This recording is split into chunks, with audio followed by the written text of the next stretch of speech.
Hello, कैसे हैं आप लोग? उम्मीद करते हैं बहुत अच्छे होंगे। आज आप लोग का क्लास जो है प्रैक्टिस सेट 6 का सॉल्यूशन होगा, जिसमें प्रैक्टिस सेट 5 तक का सॉल्यूशन आप लोग को हम करवा चुके हैं। जो नहीं देखे वो जा करके प्लेलिस्ट में जा करके सारा सेट को देख लीजिए, वहाँ भी अच्छे अच्छे सवालों का कनेक्शन है। जितने अच्छे सवाल है उससे ज़्यादा अच्छे उसके मेथड आप लोग को हम बताए हुए हैं। उम्मीद करते हैं आप लोग वहाँ जाके देखे होंगे, जो नहीं देखे हैं देख लीजिएगा। आज प्रैक्टिस सेट 6 का सॉल्यूशन लेकर के आए हैं, जिसके अंदर बहुत अच्छे अच्छे सवाल दिए हुए हैं। जितने अच्छे सवाल हैं उससे भी ज़्यादा अच्छे उस क्वेश्चन को सॉल्व करने का क्या बेस्ट मेथड है उसको हमें सीखना है। एक चीज़ का ख्याल हमेशा रखिएगा, प्रश्न कभी भी जो है इसलिए नहीं पढ़ना है कि हमें उत्तर लाना है, प्रश्न हमें इसलिए पढ़ना है ताकि हम बेस्ट से बेस्ट मेथड को सीख सकें। इसलिए हमें क्वेश्चन को सीखना है और हमें बनाने का प्रयास करना है। क्या तरीका है कि शॉर्ट में आंसर निकाल दे तो 2-3-5 सेकेंड में निकाल दे, उसी चीज़ को सीखने के लिए मेन प्रैक्टिस सेट होता है। या भी हमें कंपटीशन की तैयारी में हमें इसलिए पढ़ना भी चाहिए, है कि नहीं है? इसलिए आपको ध्यान रखिएगा। बहुत आवश्यक क्वेश्चन लेकर के आए का सोल्यूशन देखिएगा और उसको बनाने का प्रयास कीजिएगा। अगर आप पहले से बना चुके हैं तो आंसर मिलाइएगा और साथ में मेथड देखिएगा आप किस मेथड से बनाएं और बनना किस मेथड से चाहिए था, क्या अप्रोच हो एग्जाम में कम से कम समय में क्वेश्चन को हम सॉल्व कर सके। उम्मीद करते हैं आप लोग एक एक क्वेश्चन के पीछे छिपे हुए रस का आनंद उठाइएगा और वो सही से पढ़िएगा। इसी उम्मीद के साथ आज क्लास हम स्टार्ट करते हैं। ये रहा क्वेश्चन नंबर 1 आपका। क्वेश्चन आपने स्क्रीन के ऊपर लगा हुआ होगा या फिर पीडीएफ डाला हुआ है, वहाँ जाके डाउनलोड कर लीजिए और क्वेश्चन को देख लीजिएगा आप लोग। देखिए कह रहा है सवाल में, सबसे पहला सवाल आपको ये कह रहा है, दो संख्याओं का योगफल अंतर का 2 गुना है। दो संख्या है जिसका योगफल क्या है, उसके अंतर का 2 गुना है। अंतर का 2 गुना, यदि एक संख्या 10 है दूसरी संख्या क्या होगी? एक संख्या 10 है और दूसरी संख्या का जो ऑप्शन दिया हुआ है वो ऑप्शन क्या है, सब 10 से बड़ा है। इसका मतलब वो संख्या 10 से छोटा है। इसका मान y का मान कितना हो जाएगा? 10 हो जाएगा। तो x + 10 बराबर कितना होगा? 10x।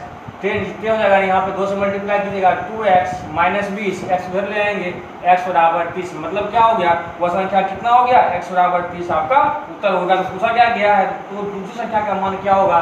30। ऑप्शन नंबर बी आपका क्या हो गया? उत्तर हो गया। उम्मीद करते हैं समझ में आया होगा। आगे देखिए, 2 अंकों वाले किसी संख्या के अंकों का योग 8 है। हम जानते हैं 2 अंकों की कोई संख्या होती है और संख्या क्या होता है? 10x + y। अंकों का योग x + y बराबर दिया हुआ है 8। अब कह रहा है संख्या के अंक को अगर परस्पर पलट दिया जाए तो प्राप्त जो नई संख्या प्राप्त होती है वो जो है पहले वाले 54 कम है। मतलब दोनों के बीच अंतर कितने का है? 54 का है। और हम जानते हैं पलटने के फलस्वरूप संख्या को, अगर कोई संख्या को आपस में पलट देते हैं, पलटने के फलस्वरूप दोनों प्राप्त संख्याओं का जो अंतर होता है, दोनों संख्याओं का अंतर बराबर होता है 9 × x - y। देखिए अंतर आपको कितना दिया हुआ है? 54 दिया हुआ है। 54 बराबर हो गया 9 × x - y, 9 × 54। इसका मतलब हो जाएगा आपका x - y बराबर कितना हो गया? x - y बराबर 6। अब आप कह सकते हैं x + y बराबर 8 और x - y बराबर 6। वैसे y खत्म, 2x बराबर 14। x बराबर कितना हो गया? x बराबर अगर 7 हो रहा है, इसका मतलब है तो y बराबर कितना हो गया? y बराबर 1 हो गया। इतने आपका जो संख्या बनेगा, संख्या क्या है आपका? 10x + y। हमेशा 2 अंक की संख्या 10x + y होती है। x का मान 7, y का मान 1, 10 से 70 1 71। इसका मतलब है वो संख्या कितना हो जाएगा? संख्या बराबर कितना हो गया? 71 आपका उत्तर हुआ। इस चीज को आप लोग नोट कर लीजिएगा। कोई भी 2 अंकों की संख्या और संख्या को पलटने के फलस्वरूप प्राप्त नई संख्या में दोनों का योगफल बराबर होता है 11 × x + y। और संख्या के अंक को पलटने के फलस्वरूप प्राप्त नई संख्या का अंतर अगर हो तो अंतर बराबर होता है 9 × x - y। जहाँ पे x - y क्या है? संख्या के अंकों का अंतर और x + y क्या है? संख्या के अंकों का योग होता है। इसको आप लोग याद रखिएगा ना, तो क्वेश्चन बहुत ही फास्ट मेथड से आपका बन जाएगा। नंबर सिस्टम में जब क्लास लेंगे आप लोग का तो वहाँ बताएंगे भी, और जो हमसे फिजिकली हमारे कोचिंग सेंटर पे पढ़ चुके होंगे, जो हमसे फिजिकली हमारे क्लासरूम में पढ़े होंगे, उनको ये सब तरीका बहुत ईजी से ईजीएस्ट लेवल का हो गया है, सब बताते रहते हैं। ठीक है, आगे बढ़ते हैं। देखिए नेक्स्ट क्वेश्चन कह रहा है आपको, 1 से लेकर के 201 के बीच की जितने विषम संख्या उसका योगफल क्या होगा? 201 के बीच, गलती से टाइपिंग में के बीच है, 201 तक होना चाहिए। बीच होता तो ऑप्शन ऐसा नहीं रहता, तो जो ऑप्शन दिया उस आधार पे के बीच का कॉन्सेप्ट यहाँ काम नहीं कर रहा है। यहाँ पे आपको कह रहा है 201 तक के आधार पे आपको ऑप्शन दिया है, मतलब टाइपिंग में मिस्टेक है, प्रश्न में कोई बड़ी बात नहीं है। चलिए कह रहा है 201 तक के, 201 तक के, क्या लिखिएगा? प्रथम n तक के विषम संख्या का योगफल 1 से लेकर के n तक के विषम संख्या का योगफल बराबर होता है n+1/2 का होल स्क्वायर, जहाँ n बराबर आपका लास्ट वर्ड नंबर, जिसे कहा जाएगा 295 तक की विषम संख्या n बराबर 295, 397 तक की विषम संख्या n बराबर 397, अगर कहेगा 296 तक के तब n बराबर 295 होगा, क्योंकि 296 क्या है एक सम संख्या, इसलिए याद रखिएगा n जो होगा वो हमेशा दी गई संख्याओं में अंतिम विषम संख्या होगा। तो क्या कर रहा है, कहां तक जाना है, अब वो क्या कर रहा है, n बराबर क्या कर रहा है, ध्यान दीजिएगा कि n बराबर 1 से 201 तक के, इसका मतलब हो गया कि n बराबर कितना हो जाएगा आपका, n बराबर हो जाएगा 201, n बराबर कितना हो जाएगा 201। अब बस इसको पुट कर दिए, यहाँ पे देखिए क्या होगा 201 + 1/2 का होल स्क्वायर, ये हो जाएगा 202, 2 से काट दीजिए कितना होगा 101, मतलब ये हो जाएगा आपका 101 का स्क्वायर, 1 का स्क्वायर 01, एक जोड़ देंगे कितना हो जाएगा 102 01। देखिए ऑप्शन नंबर कितना दिया हुआ है 102 01, ऑप्शन नंबर डी आपका क्या हुआ, उत्तर हुआ। 100 ट्रिक होता है आपका, कोई भी संख्या 100 के लगभग की हो बताएंगे, ट्रिक सब बताएंगे आपको, ऐसा ट्रिक बताएंगे जो आप कभी देखे भी नहीं होंगे। जैसे आपको दिया हुआ है 107 का स्क्वायर करना क्या है, 100 में कितना जाएगा, जितना ज्यादा उसका स्क्वायर कर देते हैं और उस संख्या में उसी को जोड़ देते हैं। 107 में 7 को जोड़ दिए और 7 अधिक है 7 का स्क्वायर कर दिए, 7 का स्क्वायर 49, 7 7 जोड़ दीजिए कितना हो गया 114 49। उसी प्रकार 101 का स्क्वायर आपको निकालना है, 101 का स्क्वायर क्या करेंगे 101, 100 से कितना अधिक है 1 अधिक, 1 का स्क्वायर 1 ऐड कर देंगे, 1 का स्क्वायर 1 ही होता है, क्योंकि 100 बेस 0 दो संख्या होता है, तो यहाँ पे 0 लगा दीजिए और ये हो जाएगा आपका 102, मतलब 101 का स्क्वायर कितना होगा 102 01। लाएंगे आप लोग का वैदिक मैथ भी लाएंगे, आपको कैलकुलेटिव सेक्शन में लाएंगे, कैलकुलेशन का जब आपको कंटेंट स्टार्ट करेंगे तो वहाँ पे गुना भाग जोड़ घटा बहुत सारा ट्रिक्स बताएंगे, बस बने रहिए और हमारा उत्साह बनाते रहिए, बहुत चीज़ आप लोग को बताएंगे, इसको नोट कर लीजिए। आगे बढ़ते हैं, देखिए नेक्स्ट क्वेश्चन कितना अच्छा दिया हुआ है, पहला 900 से कम हुआ बड़ी से बड़ी संख्या क्या है जो 8 12 28 से पूर्णतः विभाज्य हो। तो सबसे पहले 8 12 और 28 का करना क्या है, आपको एलसीएम निकाल लेंगे। 8 12 28 का एलसीएम आपका हो जाएगा, ध्यान दीजिए इसका एलसीएम क्या हो जाएगा 168, निकालना 4 निकाल लीजिएगा, ये क्या होगा 2 का क्यूब, ये हो जाएगा 4 × 12, 2 का स्क्वायर गुना 3 और 7 चौका 8 है 2 का स्क्वायर गुना 7। इसका इस प्रकार से इसका एलसीएम अगर हम निकालना चाहेंगे, इसका एलसीएम क्या होगा 2 पे पावर 3 गुना 3 गुना 7, 2 पावर 8 या 24, 24 गुना 7 7 28, 14 कितना हो गया 168। मतलब 168 बहुत छोटी छोटी संख्या है जो 8 12 28 से पूरा का पूरा क्या होता है उसमें भाग लग जाता है, लेकिन हमें पता करना है 900 से छोटी, 900 से छोटी को बड़ी से बड़ी, 900 के लगभग में 168 से भाग कर दीजिए 900 में, आप तुरंत में 16 85 5 12 में 8 पे 40, 40 का 8 पे ये हो जाएगा कितना आपका 8 7 16 85, 8 पे 40 का जो बच गया 4 16 85 4 84, मतलब कितना कम 60 कम। अगर 960 कम होता तो आपको 168 से पूरा का पूरा भाग लग जाता, इसका मतलब रिक्वायर्ड नंबर क्या होगा आपका 900 में 60 घटा दीजिए कितना हो जाएगा 840, क्योंकि हमें 900 से कम चाहिए तो क्या करें घटाएंगे, 900 से अधिक बोलता तो क्या करते 168 और 60 में कितने का डिफरेंस है आपका 108 का डिफरेंस है, 108 इसमें जोड़ देते तब जाकर के आपका उत्तर होता। बड़ा से बड़ा कहता तो जोड़ देते, अगर छोटा छोटा कहा है तो जोड़ेंगे क्या, इस दोनों के अंतर को जोड़ देंगे। जब एलसीएम एचसीएफ आप लोग को पढ़ाएंगे या जो हमसे पढ़ चुके हैं उनको इस बात का एहसास हो रहा होगा। आगे बढ़ते हैं, देखिए क्वेश्चन कह रहा है 4 घंटियां 6 8 12 18 सेकंड के अंतराल पर बजता है, 6 8 12 18 सेकंड के अंतराल पर बजता है, इसका मतलब इसका एलसीएम कितना होगा 72 सेकंड के अंतराल पे 6 घंटियां है तो 1 घंटी 6 सेकंड पर, दूसरा 8, तीसरा 12, चौथा 28 के अंतराल में बजती है, तो सब मिला के एलसीएम निकालिए, एलसीएम 12 72 सेकंड ये बता रहा है कि आफ्टर 72 सेकंड के बाद प्रत्येक घंटे क्या बजेगी 7 बजेगी। हमें ये पूछा गया है बताएं कि 6 मिनट में कुल कितना बार 7 बजेगी, कुल कितना बार ध्यान दीजिएगा, कुल 6 मिनट का मतलब कितना सेकंड 6 गुना 60, 1 मिनट में 60 सेकंड होता है बटा 72 कितना हो जाएगा यहाँ पे 36 कितना हो गया 360, 72 बचे मतलब 5 बार, मतलब 72 सेकंड अगर बज रहा है तो 6 मिनट में कुल मिला के 5 बार बजेगा, फिर एक बार साथ में शुरू में भी तो बजता है, उसको क्या करना है आपको ऐड कर देना है, 5 1 कितना हो गया 6 हो गया, बात समझ रहे हैं ना, क्योंकि 72 पे 1 फिर 72 पे 1 72 पे 1, तो जो 5वां 72 होगा वहां तो बचेगा, मतलब कि शुरुआत में भी तो 1 होता है ना, हमेशा भाग देने के बाद उसमें क्या करना है आपको 1 ऐड कर देना है, क्योंकि शुरुआत का 1 इसमें काउंट होता नहीं है, ये जो भाग दे के मिला उसमें आपको ये क्या करना है ऐड कर देना है, कुल मिला कितना हो जाएगा आपका 6 बार। देखिए क्वेश्चन क्या कर रहा है, दो संख्याओं का योग 98 है, पहली और दूसरी का अनुपात, पहला संख्या दूसरा संख्या और तीसरा, पहला और दूसरा का अनुपात दिया हुआ है 2:3, दूसरा और तीसरा का अनुपात दिया हुआ है 5:8, तीनों का अनुपात कितना होगा 5, इसको इससे मल्टीप्लाई 5 × 10, 5 × 15 और 8 × 24, मतलब पहला संख्या अगर 10 होता है तो दूसरा 15 होगा, तीसरा 24 होगा। इसी तीनों का योगफल जोड़िए, कितना आएगा, योगफल हो जाएगा 49, सबको जोड़ दीजिए। इसी 49 का मान दिया हुआ है कितना, आपको तीनों का योगफल कितना दिया हुआ है 98 दिया हुआ है, ये तीनों का योगफल 98 है, 49 दूना 98, तो बताइए दूसरी संख्या का मान, दूसरा संख्या का मान कितना है आपका 15, तो 15 यूनिट कितना हो जाएगा 15 दूना 30, आपका उत्तर हुआ। रेशो में कुछ नहीं करना है, जिसके सामने लिख दिए पहला दूसरा का अनुपात 2:3, दूसरा तीसरा का 3/5, सामने वाले को सबसे मल्टीप्लाई, लास्ट वाले को लास्ट से मल्टीप्लाई करते हैं, याद रखिएगा। आगे बढ़ते हैं, ठीक है। नेक्स्ट क्वेश्चन बहुत अच्छा है, एक आदमी 9 घंटा प्रतिदिन विश्राम करके एक स्थान पर पैदल 50 दिन में पहुंचता है, कोई दूरी है, मान लेते 1 मीटर कोई दूरी है, इसको जो है 9 घंटा प्रतिदिन विश्राम करता है, 24 घंटा में 9 घंटा विश्राम करता है, मतलब काम कितना घंटा करता है 15 घंटा, 15 घंटा काम करके 30 दिन में कि उसी दूरी को यूनिट मान लिए, उसी दूरी को 30 दिन में तय करता है।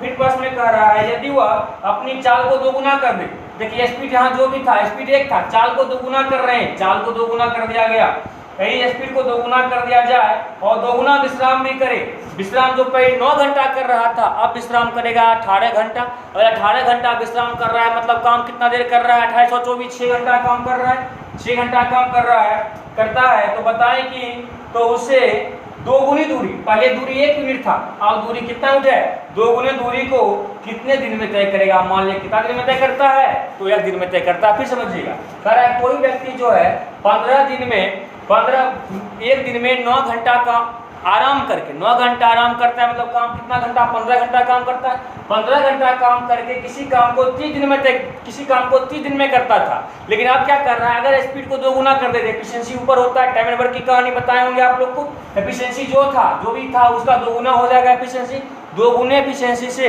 दोगुना आराम कर, अब आराम दोगुना कर रहा है, फिर 9 घंटा आराम अब 18 घंटा आराम कर रहा है, अगर 18 घंटा आराम कर रहा है तो काम कितना घंटा कर रहा है 6 घंटा काम कर रहा है, और तो क्या दोगुने काम हमेशा नीचे होता है, जो भी काम हो वो हमेशा नीचे, पहले अगर एक काम था दोगुना काम 2 कर रहा है, कितने दिन में करेगा तो 1 दिन में करेगा, इसको क्या करना है आपको 2 से 2 मल्टीप्लाई 6 × 5 = 30, x बराबर कितना हो गया आपका, x बराबर हो जाता है 78 दिन। जिनको नहीं पता हो याद रखिएगा, एफिशिएंसी 1 हो जाएगा, M1 व्यक्ति E1 एफिशिएंसी से M1 व्यक्ति H1 घंटा प्रतिदिन काम करके X1 T1 दिन मान लीजिए, H1 घंटा प्रतिदिन काम करके T1 दिन में W1 काम करता है, E2 एफिशिएंसी से M2 व्यक्ति H2 घंटा प्रतिदिन काम करके T2 दिनों में W2 काम करता है, ये रेशियो होता है, इसका तीनों अगर नहीं याद है, अगर नहीं पता तो लिख लीजिएगा इसको। E1 क्षमता से M1 व्यक्ति H1 घंटा प्रतिदिन काम करके T1 दिनों में W1 काम करता है, E2 एफिशिएंसी से M2 व्यक्ति H2 घंटा प्रतिदिन काम करके T2 दिनों में W2 काम करता है, वही बात यहाँ था। 1 एफिशिएंसी स्पीड जो भी था एक एफिशिएंसी से 15-30 एक काम किया, मतलब एक दूरी तय किया, जो दूरी है वही काम है, यहाँ 1 यूनिट था यहाँ 2 यूनिट काम कर रहा है, सॉल्व करके निकाल लीजिए, x बराबर कितना हो जाएगा आपका, x बराबर 75 दिन आपका उत्तर हो गया। उम्मीद करते हैं समझ में आया होगा, बहुत यूनिक फास्टेस्ट मेथड है, इसको आप लोग ब्रेन में रखिए हमेशा। आगे बढ़ते हैं, देखिए एक सवाल, मयंक और कृषांत मिलकर किसी तरह को मयंक और कृषांत मिलकर किसी तरह को किराए पर लेता है, 10 माह के लिए किराए पर लेता है। मयंक 8 महीने तक 100 गाय, मयंक जो है 8 महीने तक 100 गाय चराता है, तो कह रहा है बताएं कि शेष 2 महीने तक 10 महीने के लिए लिया ही था, 2 महीना तक किसान कितना गाय चराएगा ताकि उसे मयंक की रकम का आधा भुगतान करना पड़े। मयंक की रकम का, मयंक अगर 2 देता है उसका ये आधा देता है 2:1 बराबर कितना हो गया 8 × 100 अनुपात 2 × x। और आप जैसे आपको आता है कर सकते हैं, 2 से 2 भी काट दीजिए, देखिए ये क्या हो जाएगा आपका 2/1 बराबर हो जाएगा 8 × 100/2x। ये 2 से काट दीजिए, 2 चौका 8, 2 से काटिए 2 दूना 4, x बराबर कितना हो गया, x बराबर 200 गाय। मतलब इसका मतलब ये हो गया कि किसान जो है वहाँ कितना गाय चलाता है, वो 2 महीने में वो कितना गाय चलाएगा, 8 गाय चलाएगा। 8 महीने में ये क्या कर रहा है, 8 महीने में 100 गाय चलाता है, बचा हुआ 2 महीना में कितना x गाय चलाएगा, दोनों का जो अनुपात होगा क्या कर रहा है, ये 2 रुपया देता है तो किसान उसका आधा देता है, 1 देता है, 2/1 × 100 100 रुपये के निकाल लीजिए, x बराबर कितना आ गया 200 गाय। आगे बढ़ते हैं, देखिए नेक्स्ट क्वेश्चन बहुत अच्छा है। कह रहा है स्वार्थी को सफल होने के 40% अंक चाहिए। यदि उसे 40 अंक और प्राप्त होते तो वह 40 अंकों से यदि उसे 40 अंक प्राप्त होते हैं और वह 40 अंक से सफल हो जाता है। हम जानते हैं टोटल मार्क्स अपने आप में कितना % होता है, जितने का एग्जाम हो अपने आप 100% है। कह रहा है 40% अंक आता है तो पास होता है, लेकिन स्वाति को 40 नंबर मिला, 40% आता तो पास होता, उसे 40 नंबर मिला और कह रहा है 40 और आता, यदि वो 40 अंकों से असफल हुआ, 40 लाने के बाद भी 40 से असफल मतलब 40 और आता तो पास होता, और वो पास कितना %? 40%। इसका मतलब हो गया 40 40 कितना हो गया 80, 1% कितना हो गया 2, 100% कितना हो जाएगा 100% 200। इसका मतलब ये हो जाएगा कि उस एक जो एग्जाम हुआ था उसका टोटल नंबर कितने का था? 200 का था। टोटल में 40% लाएगा तो पास होगा, 40 नंबर ही लाया और 40 से फेल कर गया। अगर 40 ला के 40 से फेल हुआ मतलब कितना नंबर आना चाहिए था उसको पास होने के लिए? 80 नंबर, और 80 नंबर कितना %? 40%। 40% अगर 80 है तो 1% 2 हो जाएगा और 100% कितना हो जाएगा? 200 हो जाएगा। उम्मीद करते हैं आपको समझ में आया होगा। आगे बढ़ते हैं। देखिए नेक्स्ट सवाल कह रहा है किसी आयत की दोनों भुजाएं 20% और 5% बढ़ा दी जाए। आयत का 2 भुजा 20% बढ़ाया गया और एक को 5%। 20% का मतलब कितना हो गया? बढ़ाया का मतलब वृद्धि हुआ, 20 × 100 5 में 1 का वृद्धि और 5 का 20 20 में 1 का वृद्धि, मतलब 5 वाला टर्म कितना होगा? 6 हो जाएगा और 20 का टर्म कितना होगा? 20 का टर्म में 21 हो जाएगा। अब लेकिन नहीं कट रहा है, नहीं कट रहा है, 20 × 5 = 100, 6 6 दूना 12, मतलब पहले अगर एरिया 100 का था तब कितना है? 26 हो गया। वृद्धि कितने का हो गया? 26 का। एक 26%, 100 में ही वृद्धि है, प्रतिशत वृद्धि पूछा है। 100 था अगर पहले तो अब बढ़ के कितना है? 26 हो गया। वृद्धि कितने का हो गया? 26%। कोई फॉर्मूला नहीं रखना है, इस तरीके का प्रयोग कीजिए, हर एक क्वेश्चन को आप सॉल्व कर दीजिएगा। ये सब तरीका जो है बहुत ही यूनिक तरीका है। SI CI percentage, profit loss, mix क्या बोलते हैं आपको, मिक्सचर, बहुत सारी जगह मेंसुरेशन, सब जगह आपको इस तरीका का हम प्रयोग करके क्वेश्चन को सॉल्व करवाएंगे। बहुत यूनिक तरीका है। आगे बढ़ते हैं। देखिए नेक्स्ट सवाल क्या कर रहा है, किसी परीक्षा में 120 छात्रों का प्राप्तांक औसत प्राप्तांक 35 है। टोटल बच्चे का एवरेज कितना? 35 है। यदि उत्तीर्ण छात्रों का औसत अंक 39 हो, पास और फेल, पास वाले का एवरेज 39 हो और फेल वाले का एवरेज 15 हो, घटा दीजिए अंतर। पहले भी पढ़ चुके हैं आप लोग को। 20 का अंतर, यहाँ 4 का अंतर, 4 × 5 = 20, मतलब क्या हो गया? 5 बच्चा अगर पास करता है तो 1 बच्चा फेल करता है। सब मिला के टोटल बच्चा कितना होगा? 5 1 6, यही 6 यूनिट आपको टोटल मिला के कितना बच्चा दिया हुआ है? 120 दिया हुआ है। 6 120 है तो एक आपका 20 हो जाएगा। उत्तीर्ण होने वाले छात्रों की संख्या क्या? उत्तीर्ण कितना है? 5 कितना हो जाएगा आपका? 100। आप जानते ही होंगे पहला ग्रुप उसका औसत, दूसरा ग्रुप उसका औसत, दोनों को मिलाएंगे जो नया ग्रुप बनेगा उसका औसत, इस दोनों का अंतर यहाँ पे, इस दोनों का अंतर यहाँ पे, जो अंतर निकलता है दोनों के मात्रा का अनुपात होता है। मतलब 5 पास तो 1 फेल, से मिला के बच्चा कितना? 6 120 है, एक आपका 20 पूछा है पास का वैल्यू कितना हो गया? 5 रूट कितना हो गया आपका? 100 बच्चा। इसका मतलब क्या हुआ है? 100 इसमें आपको पास हुआ है। आगे बढ़ते हैं। देखिए नेक्स्ट क्वेश्चन क्या कर रहा है, 11 परिणामों का औसत 30 है। ध्यान दीजिएगा 11 परिणामों का एवरेज क्या है? 30 है। यदि कह रहा है प्रथम 5 का औसत 25 और अंतिम 5 का औसत कितना है? 28 है। प्रथम 5 अंतिम 5 से मिला कितना हो जाएगा? 10 हो जाएगा। प्रथम 5 का औसत आपका दिया हुआ है 25 का और अंतिम 5 का औसत आपको दिया हुआ है 28 का। क्योंकि 5 का कितना ग्रुप? 2 ग्रुप बन रहा है, 2 से भाग कर देंगे, ये हो जाएगा आपका कितना? भाग देके देख लीजिए, यहाँ पे देखिए भाग देके कितना आ रहा है, यहाँ कितने कमी हो जाएगा? 1 का कमी, और यहाँ देखिए 25 और ये 28 सब मिला के हो जाएगा 25, 26.5 काट के देख लीजिएगा 26.5। इसका मतलब कमी कितने का हो गया? -3.30 एवरेज था, घर के 26.5 आया, कमी कितने का? 3.5 का। इसको इससे मल्टीप्लाई, तो जो परिणाम निकलता है या जो परिणाम जुड़ता है उसका कुल निकलता है। क्योंकि शुरू से 5 अंतिम से 5 मतलब क्या? 20 का छठा आपका निकलेगा, देयरफॉर छठा परिणाम क्या होगा? इसको इससे मल्टीप्लाई कर दीजिए, 5 5 3 8 और 3, और इसको इससे मल्टीप्लाई कर दीजिए +26.5। क्योंकि दोनों जगह माइनस है, इग्नोर कर दीजिए। अगर एक जगह माइनस रहता तो माइनस को लेते, अगर दोनों जगह है तो हटा दीजिए, क्योंकि माइनस आपको लास्ट में प्लस कर ही देगा। इस परेशान नहीं होना है आपको, क्योंकि माइनस हो रहा है मतलब क्या? वृद्धि हो रहा है। अब ध्यान दीजिए दोनों जगह माइनस है तो क्या करना है आपको? इग्नोर करना है। ध्यान रखिएगा इस बात को। कॉन्सेप्ट के लिए हमारा बैच में पूरा एवरेज पढ़ लीजिएगा, क्यों होता है पता आपको चल जाएगा, एवरेज क्लास में आपको बताए हुए हैं। चलिए आगे बढ़िए। 5 5 10 का 0 बच गया 1, 5 5 10 का 0 बच गया 1, 8 14 15 का 5 बच गया 1, 3 2 5 1 6। इसका मतलब है जो छठा परिणाम है उसका मान कितना हो गया आपका 65। उसका मान कितना हो गया तो 65 क्या हो गया उसका उत्तर हो गया। आगे बढ़ते हैं। कह रहा है एक घोड़े को 570 में बेचने पर 5% का हानि होता है। हम जानते हैं किसी वस्तु का सीपी अपने आप में 100% होता है। 5% का हानि मतलब 95% में बिका, मतलब कितना बिका 570 में बिका 1%, 19 पचे 95, 19 57 30, 5 का 30, 1% हो गया आपका 6। तो प्रश्न में कह रहा है तो 5% का लाभ कमाने के लिए कितना बेचे, 5% का लाभ लेंगे, 100 में खरीदे थे 5 का लाभ लेके बेचेंगे 105 में बेचेंगे, 105% कितना होगा 6 और 6 पचे 30 कितना हो जाएगा 630 रुपया।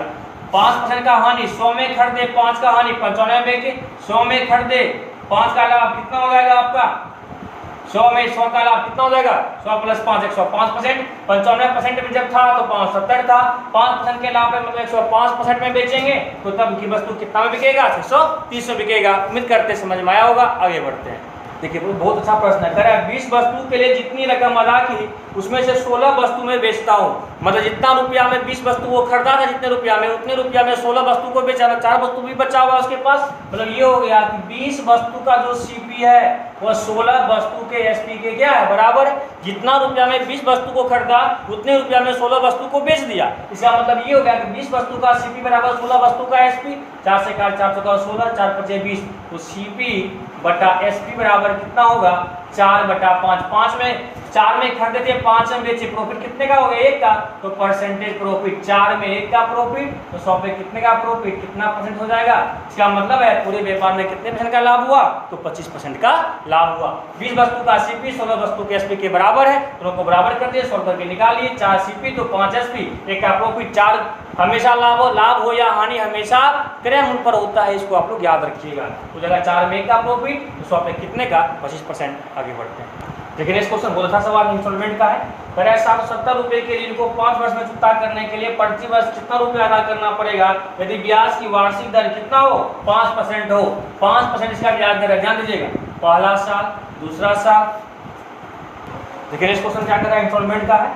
कह रहा है 770 रुपये के ऋण को 5 वर्ष में चुकता करने के लिए प्रति वर्ष कितने रुपये अदा करना पड़ेंगे यदि ब्याज की वार्षिक दर कितना हो 5% हो। इंस्टॉलमेंट का कॉन्सेप्ट तो बहुत अच्छे कॉन्सेप्ट आप लोग को हम बताए हैं, जो हमसे क्लास कर चुके हैं फिजिकली, जो हमारे सेंटर पे क्लास कर चुके हैं उनको तो बहुत अच्छे तरह से बताए हैं। तो जब हम ऐसा ही स्टार्ट करेंगे ना आप लोग का चैनल पे तब आप समझ जाइएगा कहाँ से होता है। आगे क्यों सिंपल समझिए, पहला साल, दूसरा, तीसरा, चौथा, पांचवा। कह रहा है पहला साल होगा, ब्याज कितने साल का लगेगा 4 साल का, ये 3 साल का, ये 2 साल का, यहाँ तो कोई ब्याज नहीं लगेगा।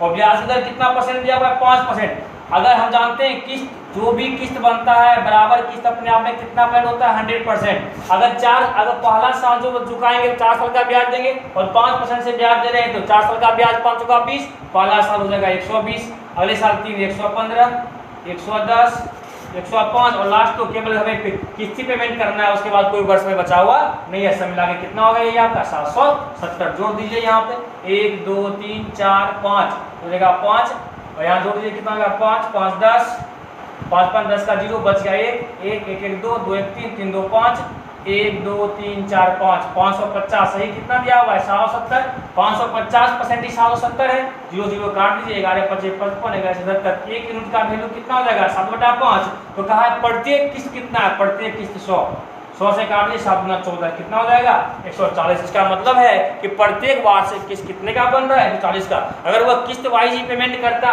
तो 140 के हिसाब से 5 साल में मात्र 700 रुपये देना पड़ता, लेकिन वो 5 साल के लास्ट में पेमेंट कर रहा है इसलिए इसको सब पे ब्याज भी देना पड़ेगा ऑटोमेटिक है। सब मिला के तब ब्याज सहित कितना देना पड़ेगा 5 साल के बाद 770 रुपये का। अगर वह इंस्टॉलमेंट में पेमेंट करता तो 140 का 5 इंस्टॉलमेंट 700 में काम चल जाता, लेकिन वो चूंकि क्या किया है 5 वर्ष के लास्ट में अगर भुगतान कर रहा है तब सब मिला कितना देगा 770 कर देगा। उम्मीद करते हैं कॉन्सेप्ट आपको समझ में आया होगा। जिस साल से शुरुआत करते हैं उसको हटा के पीछे जितने साल है उसका ब्याज जोड़ते जाइए और किस्त हमेशा अपने आप में 100% होता है, 100 करके निकाल लीजिए। लेकिन किस्त बदलते भी हैं, वो सब सवाल भी आप लोग को हम इंस्टॉलमेंट जब ऐसा ही पढ़ाएंगे तो बताएंगे अगर किस्त बदल रहा है तब क्या होता नहीं होता है, सब पढ़ेंगे। आगे बढ़ते हैं। लेकिन एक सवाल बहुत अच्छा सवाल है। कह रहा है प्रश्न में कि जितने समय में 750 रुपये 4% नंबर ध्यान दीजिएगा 4% की दर से 48 रुपया हो जाता है, उतने समय में एक विशेष धन 5 दर से 575 हो जाता है, तो ब्याज की दर साधारण हो, धन की राशि क्या है? कर है इस प्रश्न में 750 रुपया था ना, 750 रुपया 4% के दर से बढ़ करके 840 हो रहा है। 750 था बढ़ के 840, ब्याज कितने का मिला? 90 का ब्याज, 90 गुना 100। चूंकि करा उतने ही समय में दोनों समय बराबर है, करा कोई विशेष धन x 5% के दर से बढ़ करके 575 हो जाता है, मतलब 575 हो गया, इसका मतलब है अगर धन बढ़ करके 500 रुपया किसी को आप दिए, अब बढ़ करके 575 हो गया, मतलब ब्याज कितने का मिला? 575 में x को क्या करना है, हमें माइनस कर देना है। अब कुछ नहीं कीजिएगा, को सॉल्व कर लीजिए। ठीक है, 0 से 0 खत्म हो जाएगा यहाँ पे, 15 छक्का 90, 15 पचे 75, 0 हो जाएगा यहाँ पे। फिर देखिए यहाँ से ये हो जाएगा आपका कितना, 2 तिया 6 और 2 से कितना हो जाएगा यहाँ 25, 4 5 से काटिए 25, ये ऊपर में बच गया आपका कितना 3 बटा 5 का 20 बराबर हो जाएगा 575 माइनस x बटा x हो जाएगा 3x, ये 20x बराबर कितना हो जाएगा 20x, यहाँ आएगा 20x, यहाँ ले आइएगा इसको 20 3 23x, 23x बराबर हो जाएगा 575 गुना 20 और 23 देखिए कितना बार लग जाएगा 23 दूना 46, 23 दूना 46 बच गया कितना आपका, 23 दूना 46 बच गया 11 और 23 पचे 115, इसका मतलब 5 दूना 50 कितना हो जाएगा, इसका मतलब वो धन कितना था 500 रुपया धन था, कोई बात नहीं था। पर दोनों धन के लिए समय बराबर है, पहला धन 750 रुपया 4% के दर से बढ़कर के 90 का ब्याज दे रहा है और दूसरा धन कह रहा है क्या है पता नहीं, मान दूसरा धन x है जो 5% के दर से क्या कर रहा है बढ़ करके उतने समय में 575 हो जाता है, मतलब 575 हो गया, मतलब ब्याज कितने का दिया 575 में का सॉल्व करके निकालिए कितना उतर आया 500 रुपया। आगे बढ़ते हैं, देखिए नेक्स्ट नंबर बहुत अच्छा सवाल है, कह रहा है 5% की ब्याज दर से 3 वर्ष में 2000 के चक्रवृद्धि ब्याज और साधारण ब्याज का अंतर। देखिए यहाँ रेट आपका 5% है और समय आपका 3 वर्ष है, तो आप जानते हैं अगर SI % निकालना होगा, SI % बराबर क्या होगा 5 या 15%, अगर एक साल में 5% तो 3 साल में 15% 8% होता है, लेकिन CI के लिए 3 वर्ष CI क्या होता है RT को नहीं पता है, RT R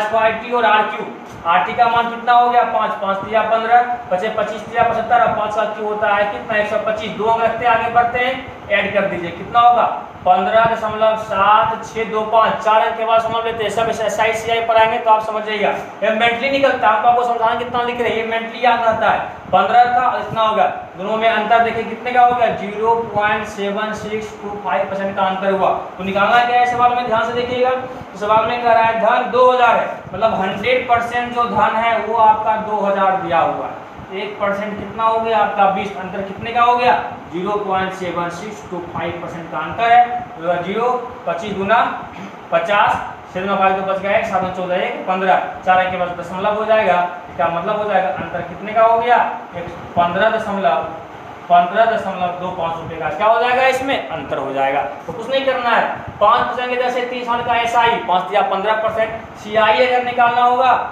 ये SI है, SI और ये आपका CI है, CI 3 साल का RT स्क्वायर T RQ करके निकालिए, दोनों में अंतर जो है 100% आपका 2000 है, तो अंतर कितना निकल गया सॉल्व करके 15.25%। उम्मीद करते हैं समझ में आया होगा। आगे बढ़ते हैं, देखिए नेक्स्ट सवाल बड़ा आसान सवाल है, क्या कर रहा है सवाल देखिए, दूध एक ग्वाला करिया मूल्य पर बेचने का दावा करता है कि हम करिया मूल्य पे ही बेचते हैं, परंतु उसमें वो पानी मिला देता है, इस प्रकार 25% का लाभ कमा रहा है। सोचे अगर किसी सामान को जितना में खरीदे उतना में ही बेचे और अगर लाभ भी हुआ, मतलब लाभ क्या देगा आपको, जो एक्स्ट्रा सामान मिला है वही ना आपका लाभ देगा। जैसे आप 5 लीटर दूध खरीदे थे, मिल्क था, 1 लीटर आपका वाटर था और जितना में दूध खरीदे उतना में ही बेचे हैं। अगर 1 रुपये, अगर मान लीजिए 1 रुपये लीटर आप इसको खरीदे थे, अगर 1 रुपये प्रति लीटर के दर से अगर खरीदे थे तो मिल्क तो दूध मिश्रण कितने का बन गया, 6 का मिश्रण बन जाएगा।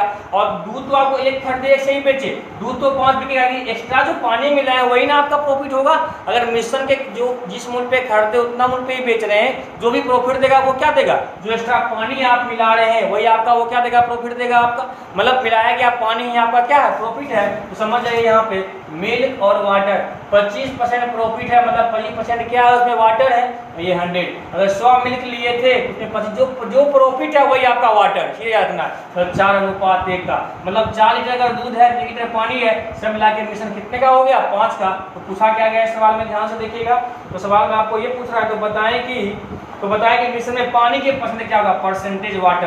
पूरे मिश्रण 5 का है जिसमें 1 वाटर है, सो कितना हो जाएगा आपका 20%। मतलब मिलाया गया पानी कितना होगा 20%। पर ध्यान ये देना है जितना में खरीदे हैं मिश्रण को उतना में ही बेच रहे हैं। यह सीधा सा मतलब ये है आपका कि जो पानी है वही आपका प्रॉफिट है, क्योंकि मिश्रण को तो क्रय मूल्य पे ही बेचे हैं। पानी जितना दूध जितना में खरीदे दूध उतना में ही बेच दिए, तो फिर भी लाभ देगा कौन, जो पानी मिला है वही तुम्हारा लाभ होगा। जो 25% प्रॉफिट है वही आपका पानी है। 25 पानी है किसमें, 100 में, 100 में 25 मिला रहे हैं, 4 में पाते हैं, मतलब 5 का अगर मिश्रण हम बेचते हैं या तैयार करते हैं उसमें एक लीटर क्या रहता है, पानी रहता है। 100 में कितना होगा 20% हो जाएगा। उत्तर बहुत अच्छा सवाल था ये, इसको अगर आप XY कीजिएगा बहुत लंबा जाएगा। इस प्रकार से सीखिए, आगे बढ़ते हैं। तो उम्मीद करते हैं आज का क्लास आप लोग को बहुत आनंद आया होगा। सवाल आज किए हैं, 18 सवाल आज कर चुके हैं हम लोग। बचा हुआ 18 या 19 सवाल और बचा है, वो नेक्स्ट पार्ट में इसको सॉल्व करवाएंगे। तब तक आप लोग को सॉल्व करने का प्रयास कीजिएगा और अच्छे तरीका से बनाने का प्रयास करना है इसको। इसका 18 क्वेश्चन हो चुका है, अब 18 क्वेश्चन और बचा हुआ, उसको लेकर के हम लोग फिर पुनः मिलेंगे। अगर वीडियो में कुछ सीखने का मौका मिला हो, वीडियो को लाइक कीजिएगा, कमेंट कीजिएगा। और प्रैक्टिस सेट 6 का जो नेक्स्ट सोल्यूशन है वो फिर आपको थोड़ा कुछ समय, बहुत जल्दी आपको उसका क्वेश्चन भी मिल ही जाएगा आपको नेक्स्ट पार्ट का। तब तक आप लोग पूरा वीडियो देखिए और कुछ सीखने का मौका मिला हो वीडियो को लाइक शेयर कमेंट जरूर कीजिएगा। और टेलीग्राम चैनल को ज्वाइन कर लीजिए, क्योंकि सारा क्वेश्चन का PDF आपको टेलीग्राम चैनल पर ही डाला हुआ है। टेलीग्राम चैनल को ग्रुप ज्वाइन करना, चैनल को सब्सक्राइब करना, मेम चैनल को ज्वाइन करना आप लोग मत छोड़िएगा, क्योंकि सारा PDF क्वेश्चन का वहाँ डाला हुआ है। जाकर के आप लोग डाउनलोड कीजिए, क्वेश्चन को बनाइएगा, 18 सवाल करवा दें। कुछ सवाल और बचे हुए हैं, उस सारे सवाल को लेकर के अपना नेक्स्ट पार्ट में हम लोग आते हैं। तब तक आप लोग घर पे रहिए, स्वस्थ रहिए और वीडियो को शेयर जरूर कीजिए।